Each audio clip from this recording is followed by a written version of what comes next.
अमित हमारे सहयोगी जो पिछला एक पखवाड़ा काठमांडू और नेपाल के कई शहरों में बिता कर आए हैं, तो नेपाल में ये अपनी आंखों देखी आपको बताएंगे।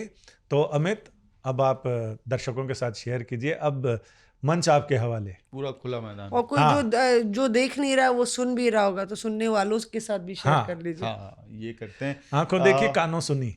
एक ना मतलब मुझे लगता है कि पूरी कहानी बयां करें हम, लंबी चौड़ी कहानी है नेपाल की, लेकिन उसमें एक बड़ा डिफाइनिंग मोमेंट था हमारे पास, जब दिख गया कि नेपाल में सरकार जा चुकी है, खत्म हो गई है सरकार। अब ओली सरकार नहीं बचेगी, नेपाल कांग्रेस के नेताओं को यहाँ से भागना पड़ेगा। वो डिफाइनिंग मोमेंट ऐसा था कि मैं जिस पार्लियामेंट में आग लगाया गया वहाँ पे सुबह पहले रिपोर्टिंग कर रहा था, और रिपोर्टिंग करते करते प्रदर्शनकारी जेंजीज और वहाँ नेपाल आर्म्ड फोर्स जो है, पुलिस जो है, एपीएफ जिसको कहते हैं, एपीएफ के जवानों के बीच में बिल्कुल आमने सामने कभी स्थिति।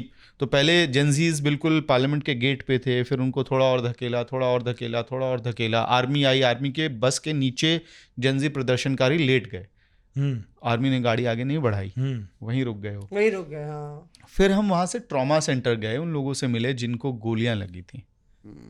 उस ट्रॉमा सेंटर के ठीक बाहर नेशनल ट्रॉमा सेंटर नेपाल का काठमांडू के अंदर है, और एक तरफ आप मानो कि आपके बाएं हाथ में नेशनल ट्रॉमा सेंटर है और दाहिने हाथ में आर्मी का एस्टैब्लिशमेंट है। इसको विजुअलाइज करा रहा हूं मैं अपने जो लोग हमारे स्पॉटिफाई पे सुन रहे हैं या फिर बाकी ऑडियो प्लेटफॉर्म्स पे सुन रहे हैं, रिपोर्टर्स ऑफ एयर, उनके लिए लेफ्ट हैंड पे आपके ट्रॉमा सेंटर है, राइट हैंड पे आर्मी का एस्टैब्लिशमेंट है, और इन दोनों के बीच सड़क पे कटीले तारों से बैरिकेड बनाया हुआ रखा हुआ है।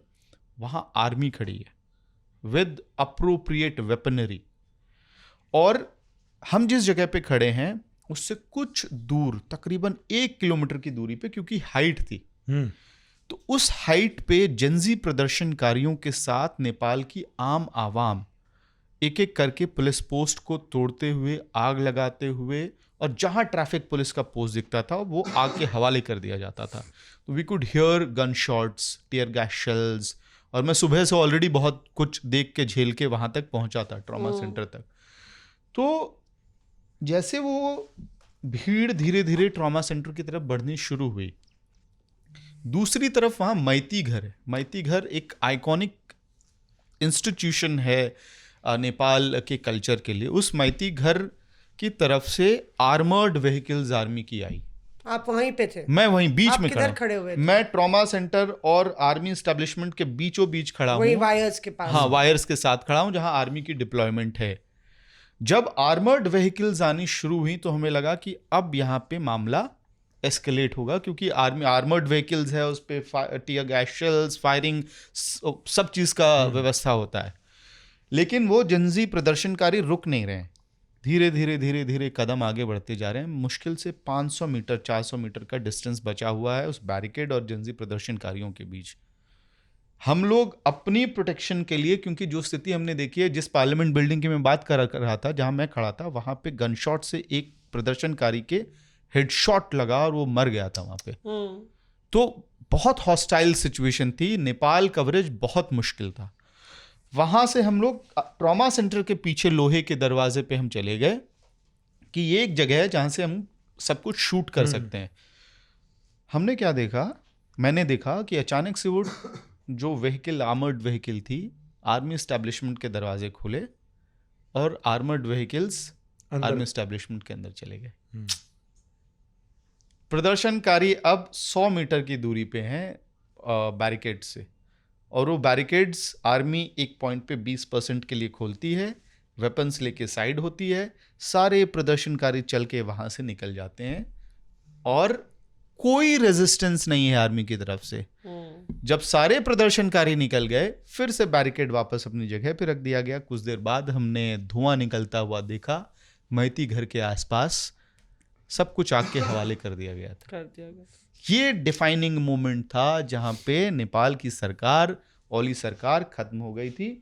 और फिर हमने देखा चॉपर्स हवा में उड़ते हुए, नेताओं को रस्सी डालकर नीचे से ऊपर उठाया गया, ये सब कुछ हुआ। और पार्लियामेंट हाउस आग के हवाले, जो सिंह दरबार है, जो आइकॉनिक आर्कियोलॉजिकल जगह थी, वो आग के हवाले लग गई। और फिर उसके बाद लेकिन दूसरे तीसरे दिन से इंडियन मीडिया के लिए मुश्किलें वहाँ बहुत बढ़ गई। पहले दिन तो फिर भी हम झेल गए। ऐसा क्यों हुआ? कई मतलब सारे इंडियन इंडियन मीडिया रिपोर्टर्स को मारा गया, पीटा गया वहाँ पर। ये इसमें दो तस्वीरें इनफैक्ट। जिस दिन शुरू हुआ, 9 तारीख को ही शुरू हुआ ये, तो 9 तारीख को जब ये शुरू हुआ उस दिन एक प्राइवेट टीवी चैनल जो यहाँ का है उसकी गाड़ी जला दी गई। उसके बाद एक और रिपोर्टर्स, महिला रिपोर्टर्स, पुरुष रिपोर्टर्स जो थे उस चैनल में बहुत उनके साथ हेकलिंग हुई। एक और मीडिया नेटवर्क है इंडिया का, उनके साथ गाली गलौज हुई। इस सब के बीच सबसे बुरा वो हुआ प्रेसिडेंट हाउस में जब आगजनी हुई उस वक्त, शीतल निवास के अंदर। तो उस वक्त इंडियन एक प्राइवेट टीवी चैनल के रिपोर्टर, कैमरामैन अंदर थे। उनके साथ इतनी मारपीट हुई कि मुझे बताया गया कि बाद में एम्बेसी ने अपने ऑफिशियल्स वहाँ पे भेजे, आर्म्ड फोर्सेस के, उनको रेस्क्यू करने के लिए। बहुत बुरी तरह से वो इंजर हुए थे। मैं उस दिन जब ये सब कुछ हो रहा था उस वक्त, क्योंकि मेरे ड्राइवर ने सरेंडर कर दिया था कि गाड़ी अब यहाँ से मूव नहीं हो सकती, हम ऐसे स्पॉट पे थे, गौशाला एक इलाका था, वहाँ ज़बरदस्त आगजनी हुई थी और मैं खुद भागते हुए टीयर गैस शेल्स के थ्रू मैं बचा के निकल रहा था। तो फिर मैंने बाइक ली, बाइक से मैं गया सिंह दरबार की जगह पे, पैदल चलते हुए लगभग आधा काठमांडू कवर किया है मैंने। और सत्ता परिवर्तन उस पैदल चलने के दौर में हुआ। विक्ट्री परेड हुआ, विक्ट्री परेड के बाद आग लगाई गई थानों में। काठमांडू वैली पुलिस स्टेशन बहुत बड़ा पुलिस स्टेशन है, उसमें उसको आग के हवाले किया गया। सब वॉक करके कर रहा था। मैंने लेपल लगा रखा था, मेरे पास माइक आईडी, हाँ, तो राहुल गांधी की तरह, अब जिसके भी तरह, लेकिन आम एक मोजो रिपोर्टर की तरह, क्योंकि कैमरामैन नहीं था मेरे पास। मैं खुद जा रहा था, दौड़ रहा था, तो मुझे नज़र भी रखनी पड़ रही थी कि कहाँ से फायरिंग हो रही है, कहाँ टीयर गैस शेल चल रहा है। अचानक से एक बाकायदा मेरे 5 बजे के आसपास की शायद रिपोर्ट है, जहाँ मैं दौड़ने लगा क्योंकि भीड़ दौड़ रही थी। आपको पता नहीं है क्या होने वाला है। इंडियन मीडिया पे अटैक का जो मामला है उसकी एक हिस्ट्री शुरू होती है अर्थक्वेक से। नेपाल में जो अर्थक्वेक हुआ, वो अर्थक्वेक से कहानी शुरू होती है। तो उस समय वहाँ लोगों के अंदर एक भावना आ गई कि इंडियन मीडिया ऐसा हमको शायद दिखा रहा है कि हम कटोरा लेके भारत के सामने खड़े हैं। मैं कवर करने गया था वहाँ पर, और उस समय लोगों के मन में ये था कि हम अपने आप को एस्टेब्लिश करने में सक्षम हैं। आप ये मत बताइए कि हमारा सब कुछ लुट गया है और ये हो गया है। और तो ये तो उनका है, लेकिन ये क्रांति से लेके शांति तक के आप गवाह रहे वहाँ। और अब नई सरकार आगे बढ़ रही है। प्रधानमंत्री जी ने भी वहाँ के प्रधानमंत्री से, नवनियुक्त प्रधानमंत्री से बात की है और ये कहा कि हम आपसे सहयोग, भारत पूरा सहयोग करेगा नेपाल को आगे बढ़ाने में, नेपाल के साथ साथ कंधे से कंधा मिला इसमें। लेकिन संजय जी, एक चीज़ है जरूर हमको ऐड करना चाहिए कि संभवतः, और हमारे जितने एम्बेसी वाले लोग हैं, जितने फॉरेन अफेयर्स एक्सपर्ट हैं, इस बात को नोट कर रहे होंगे। जैसे कहते हैं ना कि मागा, मेक अमेरिका ग्रेट अगेन, या हम न्यू इंडिया की बात कर रहे हैं। नेपाल में जो जिंजी है वो न्यू नेपाल के सपने को साकार कर रहा है इस वक्त, और उस सपने में बड़ा भाई और छोटा भाई का रिलेशन एग्जिस्ट नहीं करता है। उनका है कि हम नेबर्स हैं, कल्चरली इंटरकनेक्टेड हैं, सनातनी हैं, लेकिन हमको आप टेबल पे बराबरी से बिठाओ, ऊपर नीचे का औधा मत रखो। वो समय गया।